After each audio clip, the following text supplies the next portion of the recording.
সমাধান বাবুদের ভালো লোকে ঢোকে বার পাল্লা, মানুষের বুকে দাঁড়ি পাল্লা, খুলে দাও হৃদয়ে জানলা, জিতবে এবার দাঁড়ি পাল্লা। গ্রামে গ্রামে চাচা চাচি খালু, বহু কানেই তারা বেশ চালু, দেখে তারা কারা কি বা করছে, বুঝে শুনে ভোট দেবে বলছে।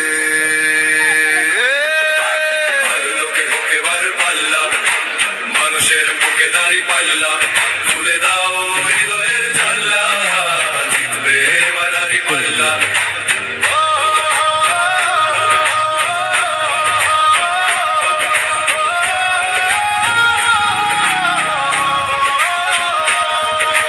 সাধারণ মানুষের কাছে যাও, একটু কি তুমি টের পাও, কার পাশা গেছে কার টেবিলে, খেলা যে চলছে কোন লেভেলে।